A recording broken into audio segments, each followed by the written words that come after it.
أعوذ بالله من الشيطان الرجيم بسم الله الرحمن الرحيم الحمد لله رب العالمين والصلاة والسلام على أشرف المرسلين وعلى آله وصحبه أجمعين رب اشرح لي صدري ويسر لي أمري واحلل عقدة من لساني يفقه قولي اللهم صل وسلم وبارك على سيدنا محمد وعلى آله وصحبه أجمعين أما بعد. Yang saya kasihi para penonton, para jemaah, kaum muslimin muslimat, khususnya jemaah Masjid Muttaqin. Assalamualaikum warahmatullahi wabarakatuh. Alhamdulillah para jemaah, kita bersyukur kepada Allah Subhanahu wa taala dapat kita sekali lagi bersama-sama secara online untuk kita teruskan tajuk kita amalan dijamin ke syurga oleh Rasulullah sallallahu alaihi wasallam. InsyaAllah pada hari ini kita nak bicarakan satu tajuk yang mana ini yang juga kita harapkan supaya kubur kita ini bercahaya. Kita akan bincangkan pada hari ini amalan penerang kubur kita. Ini satu tempat yang mana kita akan transit selepas kita meninggal dunia, alam barzakh. Kita pun tak tahu macam mana keadaan di sana, luasnya, keadaannya, apa baik buruknya ke macam mana, taman syurga ke atau sebaliknya, nauzubillah. Jadi kita nak, kalau boleh, ini antara yang dalil-dalil menunjukkan bahawa ada amalan ni disebut secara khusus, amalan ini adalah cahaya, yakni cahaya untuk kehidupan kita dunia dan cahaya untuk alam kubur kita, penerang kepada kehidupan kita, alam kubur kita. Yang kita lihat secara zahir ni memanglah orang masuk dalam kubur gelap, ditutup dan sebagainya, tapi alam barzakh tu macam mana, wallahu alam. Jadi insya-Allah kita akan bincangkan tentang tajuk ini. Mudah-mudahan dijadikan kubur kita, tempat alam barzakh kita bercahaya, insya-Allah menjadi taman-taman syurga. Amin ya rabbal alamin. Sebelum kita berangkat kepada satu alam yang lebih luas, iaitu alam mahsyar, alam di hari akhirat. Baik para jemaah, kita mulakan pengajian dengan membaca surah Al-Fatihah. Mudah-mudahan Allah Subhanahu wa taala menjadikan kubur kita sebagai taman syurga, dan mudah-mudahan ini juga amalan dijamin ke syurga oleh Rasulullah sallallahu alaihi wasallam, dan insya-Allah mudah-mudahan diberikan kita kesihatan, keselamatan dunia akhirat.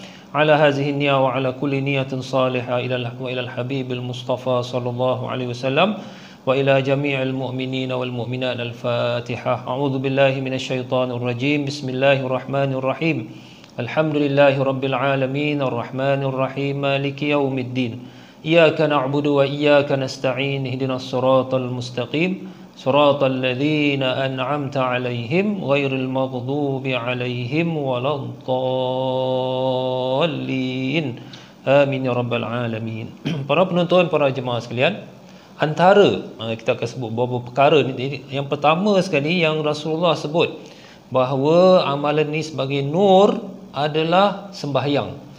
Ini sebab itu sebagai rukun utama dalam kita punya rukun Islam ni, sembahyang tu Rasulullah sendiri sebut alaihi salatu wassalam, wassalatu nurun. Nabi kata sembahyang itu adalah cahaya. Para ulama cuba menghuraikan maksud bahawa sembahyang itu cahaya. Jadi ada yang mengatakan cahaya kebaikan, keberkatan untuk hidup kita, cahaya pertolongan, berkat, memberikan hidayah, membantu kita untuk meninggalkan benda-benda yang tidak baik. Sembahyang itu insya-Allah pencegah kepada benda yang tidak baik. Yang ada menafsirkan nur ni juga bukan sahaja di dunia, malahan cahaya juga untuk dalam alam kubur kita. Wassalatu nur, sebagaimana sabda Rasulullah sallallahu alaihi wasallam.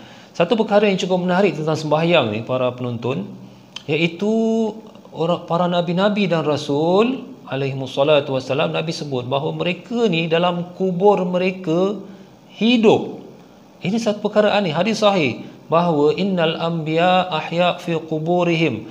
Para nabi-nabi ni, roh nabi-nabi, jasad nabi hidup di kubur mereka. Jadi apa mereka buat? Yusallun, mereka sembahyang.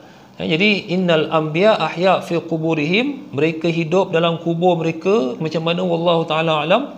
Yang menariknya, yusallun disebut mereka sembahyang.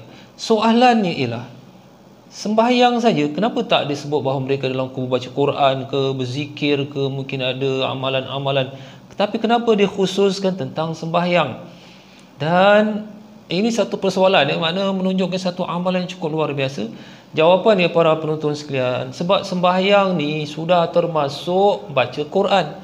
Tidakkah kita sembahyang kita baca Fatihah? Tidakkah kita sembahyang kadang-kadang kita, orang-orang yang hafal Quran dia baca surah Al-Baqarah, surah, kadang-kadang ada orang-orang alim dia boleh khatam dalam sembahyang dia, Quran tu dia boleh khatam dalam sembahyang. Jadi maknanya sembahyang tu dah termasuk baca Quran. Dalam sembahyang tu dah termasuk berzikir, dan dalam sembahyang tu sudah termasuk pengabdian kita kepada Allah Subhanahu Wa Taala. Jadi tidak perlu disebut para nabi-nabi dalam kubur, orang-orang saleh dalam kuburnya berzikir atau baca Quran, sebab sembahyang tu dah termasuk semua sekali. Jadi sebab itu ada orang-orang alim, orang saleh, dia sampaikan, dia berdoa, dia lihatkan ada hadis, ini nabi-nabi sembahyang dalam kubur, menunjukkan ini satu amalan yang penuh nikmat dalam kubur. Mungkin kita tak perasan. Kita sekarang yang rasa nikmat, makan sedap, tidur sedap, dapat gaji ujung bulan sedap. Tapi kita rasa sembahyang ni macam agak susah sikit setengah orang. Tapi dalam kubur, pasal kita dah dalam kubur ni berpisah tubuh dengan roh. Jadi ketika itu mungkin yang paling lazat adalah sembahyang. Jadi ada orang alim sampai dia doa, ya Allah, la tahrimni minas salah fi qabri. Ya Allah, jangan haramkan diri saya ini untuk dapat sembahyang dalam kubur. Pasal apa? Dalam kubur roh ni dah berpisah dengan tubuh, dia dah bebas, tak terterikat. Pasal tubuh kita ni kadang-kadang kita nak itulah, nak makanlah, nak tidurlah, nak benda-benda nikmat untuk tubuh kan. Jadi apabila dah berpisah roh, jadi mula dah rasa nikmatnya berzikir, nikmatnya sembahyang. Jadi sebab itulah nabi-nabi dalam kubur mereka sembahyang. Ini para jemaah. Dan satu lagi kelebihan sembahyang ni pula kalau kat dunia ni lah. Satu lagi para jemaah, ini pun digalakkan kita perbanyakkan sujud, perbanyakkan sembahyang sewaktu hidup. Pasal apa? Satu kali sembahyang ni pernah Rasulullah menyebut, fa in huwa, muka surat 143 saya baca di sini para penonton, iaitu fa in huwa qama fa shalla fa hamidallah wa athna alaihi, hingga seterusnya, illan sarafa min khati'atihi kahai'atihi yauma waladathu ummuhu. Masya Allah, ini hadis sahih. Mana orang tu kalau ambil sembahyang dengan sempurna, kemudian dia berdiri menghadap Allah Subhanahu Wa Taala, menghadap sembahyang penuh khusyuk, mengucap alhamdulillah, penuh khusyuk dalam jiwa dia, maka illan sarafa, melainkan apabila dia habis, bersih dosanya seperti bayi yang baru dilahirkan. Ini makna dengan khusyuk lah, ambil sembahyang dengan betul-betul menghadap Allah Subhanahu Wa Taala penuh khusyuk. Jadi ini para jemaah, sembahyang satu perkara yang amat besar kelebihan yang di sisi Allah Subhanahu Wa Taala. Malahan nak waktu diwajibkan sembahyang pun Nabi kena pergi Isra Mi'raj.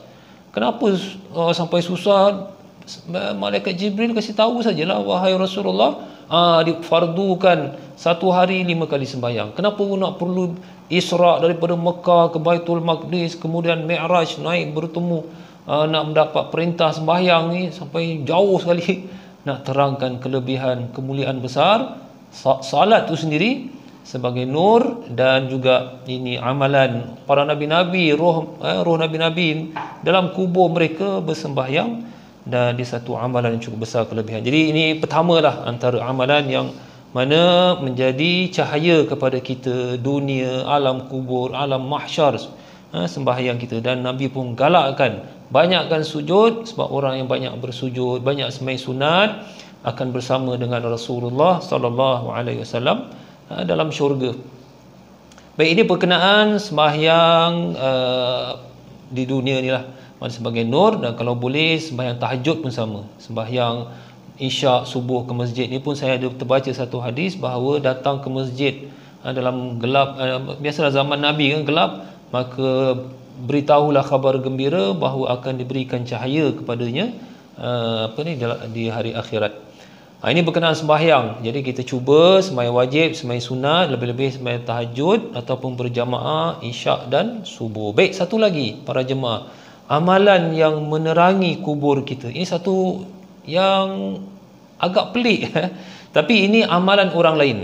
Tadi berkenaan amalan kita, ada satu amalan orang lain, iaitu memberi salam kepada ahli kubur dan mendoakan kepada ahli kubur. Ini pun satu perkara yang cukup menarik. Sebab itu Rasulullah SAW, sebelum saya nak cerita satu kisah-kisah yang berlaku ni di kalangan orang-orang saleh tentang beri salam kepada ahli kubur, mendoakan kepada ahli kubur dan sebagainya, Rasulullah SAW, satu perkara yang cukup luar biasa, di mana disuruh kita, mana suruh ni berbentuk sunnah yang digalakkan lah, iaitu apa dia? Pergi ziarah kubur, bukan saja ziarah gitu, tak, kita kasih salam. Sampai saja di kubur, kita kasih salam. Assalamualaikum ya dar kaum muslimin. Wahai rumah orang-orang Islam. Masya Allah, kubur kan. Contohnya kita pergi pusara aman, pusara abadi, kita datang. Kita dalam kereta pun tak apa, kita sebut. Tak perlulah pakai speaker Masuk dalam kereta saja. Tutup, ada aircon, tutup tingkap. Masuk saja kita kasih salam. Assalamualaikum. Tak pandai cakap Arab tak apalah. Assalamualaikum semua ahli kubur, pusara aman, pusara abadi. Assalamualaikum. Rasulullah kata apa? Ini disuruh kita kasih salam. Sebab apa? Nanti Allah Ta'ala akan kembalikan rohnya kepada jasad dan jawab salam kita. Mana mereka menjawab salam kita. Ini satu kemuliaan bagi ucapan salam. Assalamualaikum ni syiar Islam, suatu perkara yang digalakkan. Jadi di sini para jemaah, kita memberi salam, malahan mereka menjawab salam. Yang menarik ni, salam kita sebenarnya adalah cahaya bagi mereka. Mana satu kebaikan untuk mereka, cahaya. Sebab ada satu kisah saya terbaca dalam kitab Tafsir Ibnu Katsir, kalau tak silap saya lah, di mana ada seorang alim, orang soleh ni, dia nak keluar rumah tu, nak pergi satu tempat, dia sering lalu satu kawasan perkuburan. Dia lalu kan, ialah orang-orang soleh, dia lalu kubur orang Islam, dia akan ucapkan Assalamualaikum ya dar kaum muslimin, ghafarallahu lana walakum. Semoga Allah Ta'ala ampunkan dosa kamu semualah. Jadi dia pergi, lalu kat kubur, dia kasih salam, dia doakan kepada ahli kubur. Waktu dia balik, dia lalu kat kubur pun, dia kasih salam kepada ahli kubur. Bukan dia kasih salam orang tertentu, tak, kepada semua. Assalamualaikum ya dar kaum muslimin, Assalamualaikum ya ahlal kubur, aminal muslimin wal muslimat. Doa gitulah, ya Allah ampunkanlah dosa. Jadi setiap kali dia pergi balik dia doakan. Satu hari, para contoh ini dalam buku saya baca Ibnu Katsir, tafsirnya, dia tak baca. Satu hari tu dia lalu, dia tak baca, tak kasih salam, tak doakan. Kemudian balik pun dia terlupa nak baca. Pada malam tu para jemaah, dia mimpi. Malam tu dia mimpi, ramai orang dalam kubur tu bangun, jumpa dia. Terperanjat dia, siapa pula ni orang-orang ni, ramai-ramai daripada orang kubur ni nak jumpa aku ni, apa pula aku dah buat salah apa ni? Jadi dia kata, wahai fulan, wahai saudara, hari ini kamu tak doakan kita, kamu tak memberi salam kepada kita. Tahu tak kamu bahawa salam kamu, doa kamu tadi menerangi kubur-kubur kami, memberikan berkat pada kami kat kubur ni. Jadi dia sadar daripada mimpi tu. Kemudian setelah itu, dia kalau lalu kat kubur tu, dia akan beri salam. Setiap kali lalu kat kubur, dia salam dan mendoakan kepada ahli kubur tersebut. Jadi ini satu perkara yang cukup menarik. Maknanya para jemaah, apa yang kita buat dekat kubur ni, ini satu perkara yang makna kita, bukan makna kita kalau dah meninggal, kubur kita, alam kita, makna berpisah, tidak. Mereka tahu kita beri salam, doakan. Malah ada satu kisah juga saya terbaca dalam buku tafsir.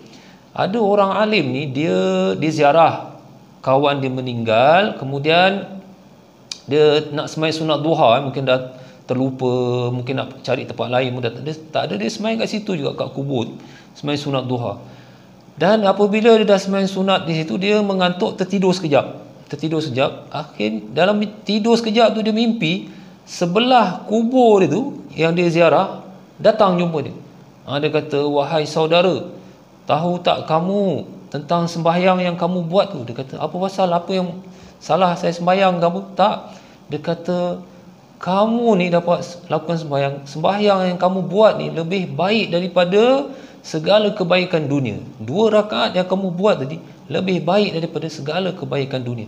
Mana aku cemburu, lebih kurang lah, mana dia cemburu pasal kamu dapat buat dalam hidup ni, sedangkan kami dah tak boleh buat apa-apa. Walaupun kita boleh sembahyang dalam kubur, tapi tak dapat pahala kelebihan besar yang kalau dapat dibuat ketika hidup. Jadi ini cerita-cerita benar, mana kisah-kisah dalam buku-buku tafsir yang saya baca, malah dalam kitab Ar-Ruh Ibnul Qayyim, ini tentang orang yang meninggal pun tak silap saya ada cerita benda-benda pelik-pelik. Jadi di sini menunjukkan apa para penonton, bahawa ahli kubur tak kiralah dekat ni, dekat Madrasah Al-Junaid pun ada dekat kubur-kubur tu kan, ada je. Kalau ada kubur lama, kemudian Pusara Aman. Bukan makna mereka terus putus hubungan. Kalau kita kasih salam, doakan kepada mereka, lagi dekat kubur, dekat Madrasah Al-Junaid tu ada banyak kubur-kubur situ. Katanya milik negara jiran, wallahualam. Itu kita lalu kita kasih salam lah. Assalamualaikum. Janganlah kuat-kuat sangat. Jangan pakai speaker lah. Assalamualaikum, wahai ahli kubur kaum muslimin muslimat, semoga Allah Ta'ala mengampunkan dosa kamu. Gitu sudah. Assalamualaikum, wahai kaum muslimin, semoga Allah Ta'ala ampunkan dosa kamu. Jadi macam itulah, mana ini sebagai penerang kubur mereka, memberikan cahaya kepada mereka, berkat pertolongan insya-Allah. Amin ya rabbal alamin. Jadi ini kisah-kisah yang cukup menarik. Pertama tadi berkenaan sembahyang, nur untuk kita dalam kubur. Kedua, mengharapkan salam daripada orang yang lalu di situ, doa dan sebagainya. Dan tentulah kita pun boleh wasiatkan kepada anak kita, lagi bagus anak. Dan tidak semestinya doa tu mesti pergi kubur.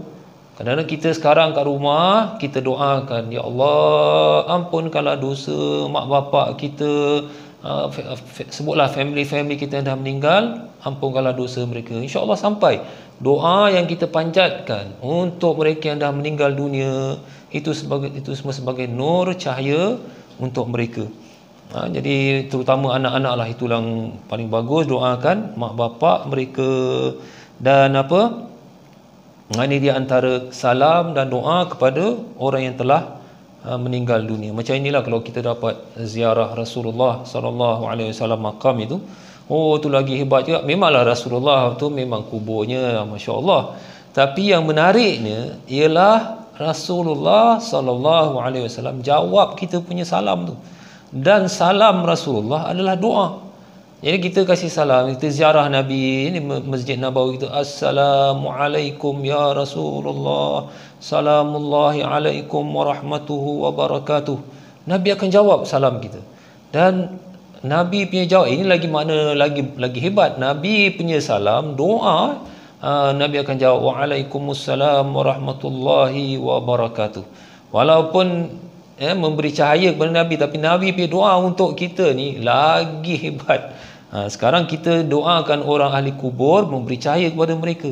Tapi kalau doa Rasulullah, salam Nabi kepada kita, itu lagi hebat.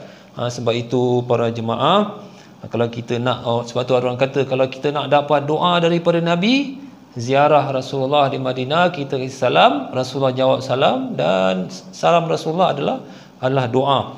Saya tak apa, saya masuk kisah sedikit. Seorang sahabat Nabi SAW, ada satu ketika tak dapat berjamaah bersama Nabi. Rasulullah ni, dia melihat mukjizat Rasulullah ni, dia boleh melihat daripada belakang.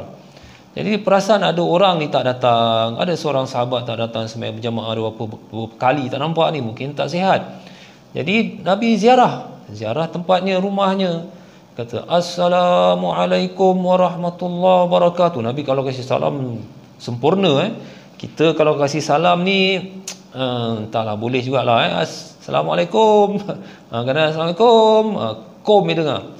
Jadi Rasulullah sebut penuh. Jadi sahabat tu dengar, ini suara Rasulullah ni. Dia tengok, Nabi lah. Dia diam, dia tak jawab. Nabi pun salam lagi, Assalamualaikum warahmatullahi wabarakatuh. Diam sahabat. Yang ketiga lagi, Assalamualaikum warahmatullahi wabarakatuh. Barulah sahabat tu jawab, Waalaikumsalam warahmatullahi wabarakatuh ya Rasulullah. Masuk, ta'al, marilah, tafaddal. Masuk. Rasulullah pun masuk dan berbuat tanya khabar semua. Rasulullah pun tanya, tadi kenapa kamu tak jawab? Saya dah kasih salam sekali, saya kasih salam 2 kali. Saya bilang kalau dah 3 kali ni tak ada jawapan juga, saya baliklah. Memang itu memang cara Islam. 3 kali tak ada jawapan, balik. Jadi sahabat tu kata, ya Rasulullah, apabila saya tahu itu salam daripada kamu, saya tak jawab. Yang pertama saya tak jawab, yang kedua saya tak jawab, yang ketiga pun saya jawab. Saya sengaja buat begitu. Habis Nabi tanya kenapa? Sebab salam kamu tu doa untuk rumah saya. Doa salam kamu ya Rasulullah, doa untuk tempat ini, berkat rumah saya, berkat tempat saya. Jadi itulah saya nakkan doa kamu. Macam gitulah kita ziarah Rasulullah sallallahu alaihi wasallam, kita kasih salam, assalamualaikum ya Rasulullah. Nabi jawab, waalaikumsalam warahmatullahi wabarakatuh. Jadi inilah para jemaah, pertama tadi sembahyang, terutama sembahyang malam, ini sebagai nur cahaya penerang di alam kubur. Kita tak tahu kubur kita macam mana, mudah-mudahanlah taman-taman syurga. Yang kedua, doa daripada orang lain. Sebab tu kita boleh wasiatkan anak ke, kawan-kawan ke, saudara ke, nanti kalau saya dah meninggal, jangan lupa doakan. Walaupun tak datang kubur pun, tak sempat tak apa, tapi lepas sembahyang ke, lepas apa majlis tahlil ke, doakanlah saya keampunan, supaya dia diampunkan. Ini semua sampai. Walaupun tak dapat pergi kubur, doakan semua sampai. Ini kita doakan Allahumma ghafir lahu. Sebab tu macam ini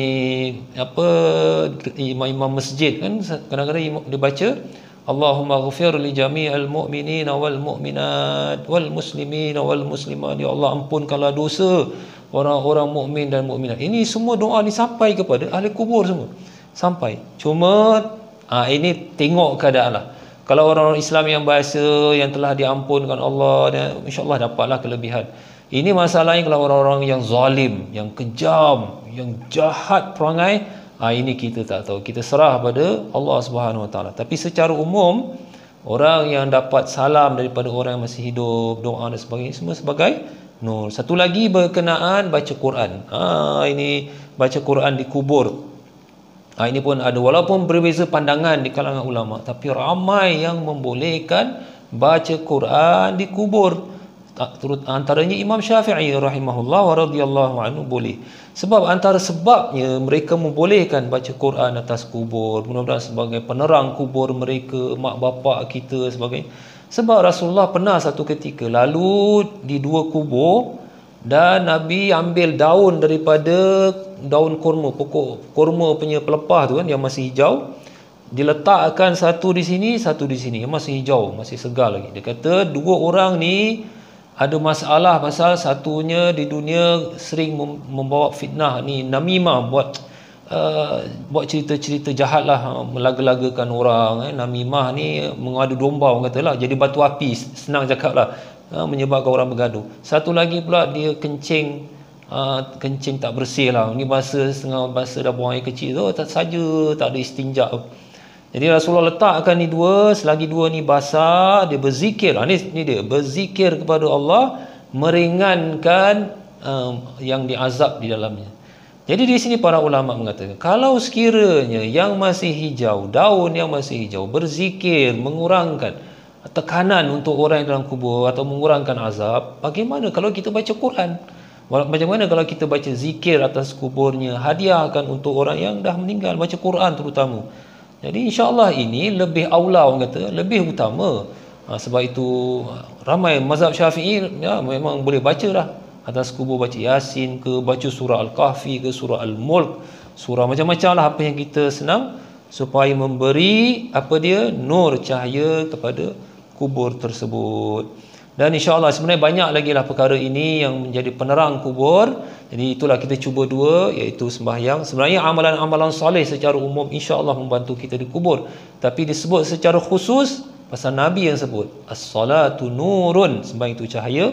Dan yang kedua, sebab daripada ajaran Nabi supaya kasih salam orang yang dah meninggal dan mendoakan mereka. Malahan cerita-cerita kisah-kisah orang soleh macam tadilah, sebenarnya banyak lagi kisah-kisah yang cukup menarik, mendoakan orang yang dah meninggal dan sebagainya. Jadi orang ahli kubur, bercahaya kubur mereka dengan berkat doa kita, salam kita kepada mereka. Jadi ini jangan lupa, mak bapak kita, keluarga kita yang dah meninggal, doakan. Walaupun tak sempat pergi kubur, mungkin takut COVID apa ni, sini sekarang pun lepas sembahyang doakan, ya Allah ampunkanlah dosa si fulan bin fulan, orang yang kita sayang, orang yang mungkin kita takut dia mungkin ada masalah kat kubur, doakan sampai, insya-Allah doakan sampai kepada mereka. Jadi itulah para jemaah, sebelum kita akhiri majlis kuliah kita doakan untuk semua orang Islam. Ini Rasulullah ajar kepada kita. Allahumma ghafir li jami'il mu'minina wal mu'minat. Ya Allah, ampunkan dosa semua orang-orang mukmin mukminat yang masih hidup atau yang telah meninggal dunia. InsyaAllah menjadi penerang untuk kubur-kubur mereka. Baik, kita doa sama-sama sebelum kita akhiri. A'udzubillahi minasyaitonirrajim. Bismillahirrahmanirrahim. Alhamdulillahi rabbil alamin, wassalatu wassalamu ala asyrafil mursalin wa ala alihi wa sahbihi ajma'in. Allahumma ghafir lana wa liwalidina wa li jami'il mu'minina wal mu'minat wal muslimina wal muslimat al ahya'i minhum wal amwat. Allahumma ghafir lana wa liwalidina wa li jami'il mu'minina wal mu'minat wal muslimina wal muslimat al ahya'i minhum wal amwat. Ya Allah, ampunilah dosa kami, dosa kedua ibu bapa kami, dan kepada semua orang-orang muslim muslimat, mukmin mukminat, sama ada yang masih hidup atau yang telah meninggal dunia. Wa sallallahu ala sayyidina Muhammad wa ala alihi wa sahbihi wasallam. Subhanakallahumma bihamdika asyhadu an la ilaha illa anta astaghfiruka wa atubu ilaik. Sallallahu ala sayyidina Muhammad. Wassalamualaikum warahmatullahi wabarakatuh.